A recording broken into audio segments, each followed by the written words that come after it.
Hi mga kasuki, my name is Avi and welcome to another show of Donnie's Choice The Cook. So for today mga kasuki, we have our special guest. His name is Mr. Godwin Bueno, known as Kuya Bam. So Kuya Bam, ano ang lulutuin natin for today? Magluluto tayo ng Bistek Tagalog. So before we start, background check din po muna tayo, no? So, who is Donnie's Choice? So Donnie's Choice is one of the seafood and meat distributor here in the Philippines.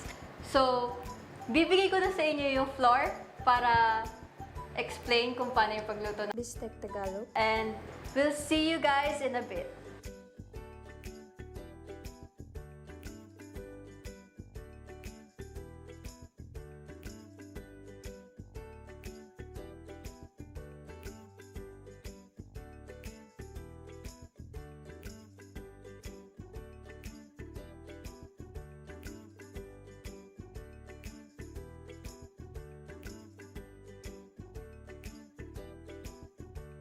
Ito na yung marinated na beef steak natin. 1:1 yung ratio ng toyo tsaka ng kalamansi natin. Yung kalamansi mga 10 piraso tapos 2 tablespoon ng toyo. Papainit lang tayo ng mantika. So ilalagay din na natin yung bawang. Slice lang yung bawang natin kasi ito-topping naman natin ito. At the same time, nilalagyan na natin ng flavor yung oil na gagamitin natin sa pagprito ng beef steak.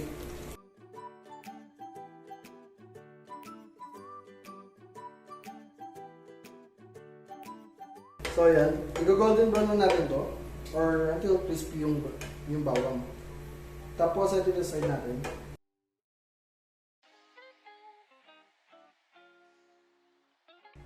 So next yung sibuyas natin. Hindi natin ito masyadong lulutuin hanggang sa maging transparent lang yung itsura niya.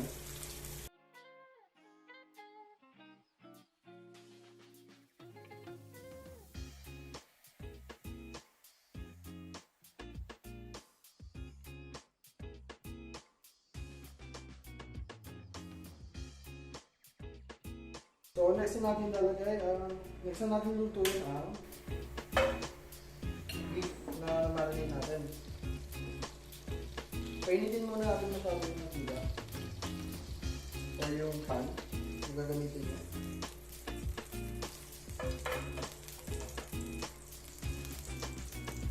Maganda pala kung kung medyo tuyo na yung ilalagay mo. So i-drain, mas maganda rin i-drain natin dito.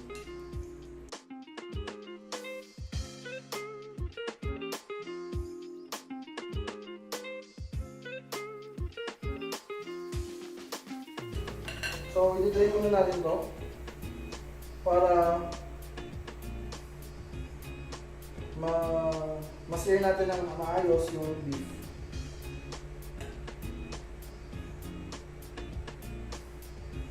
So, yan.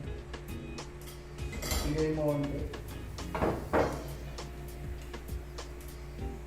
Kasi pag medyo wet pa yung beef na ilalagay mo, mahirap kang mag-sear yung magpa-brown. Dapat medyo magka-brown yung beef mo.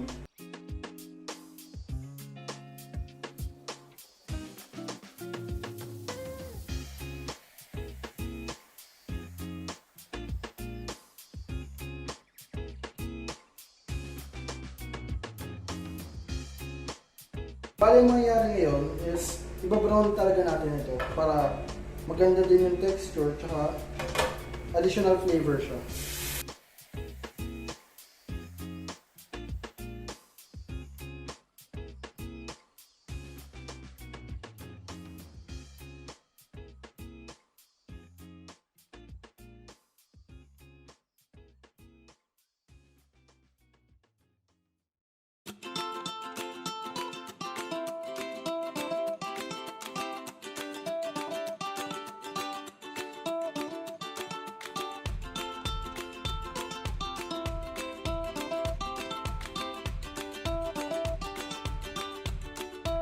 Then, lalagyan natin yung marinade.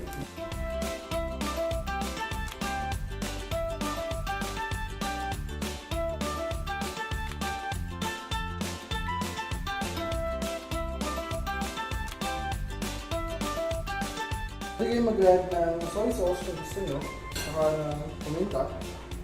Pero mamaya kasi papakuluan pa natin ito yung steak. Papalambutin na natin to.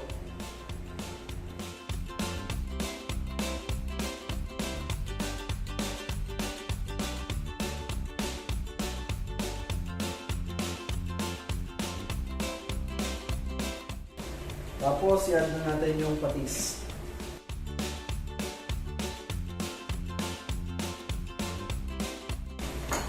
Pwede na natin ilagay yung bawang. Tapos yung onion.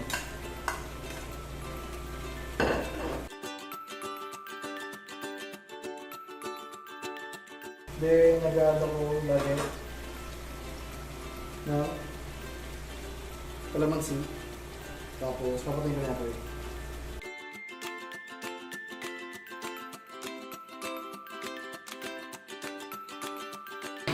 So there you have it mga kasuki. If nagustuhan nyo and natakam kayo sa aming mga niluto for today, don't forget to hit that like and subscribe button. Also, to check out our varieties of seafood and meat, check out www.donischoice.com. Huwag nyo rin kalimutan to follow us on Instagram and TikTok at Donis_choice. Once again, this is Abby at Donis Choice, the cook.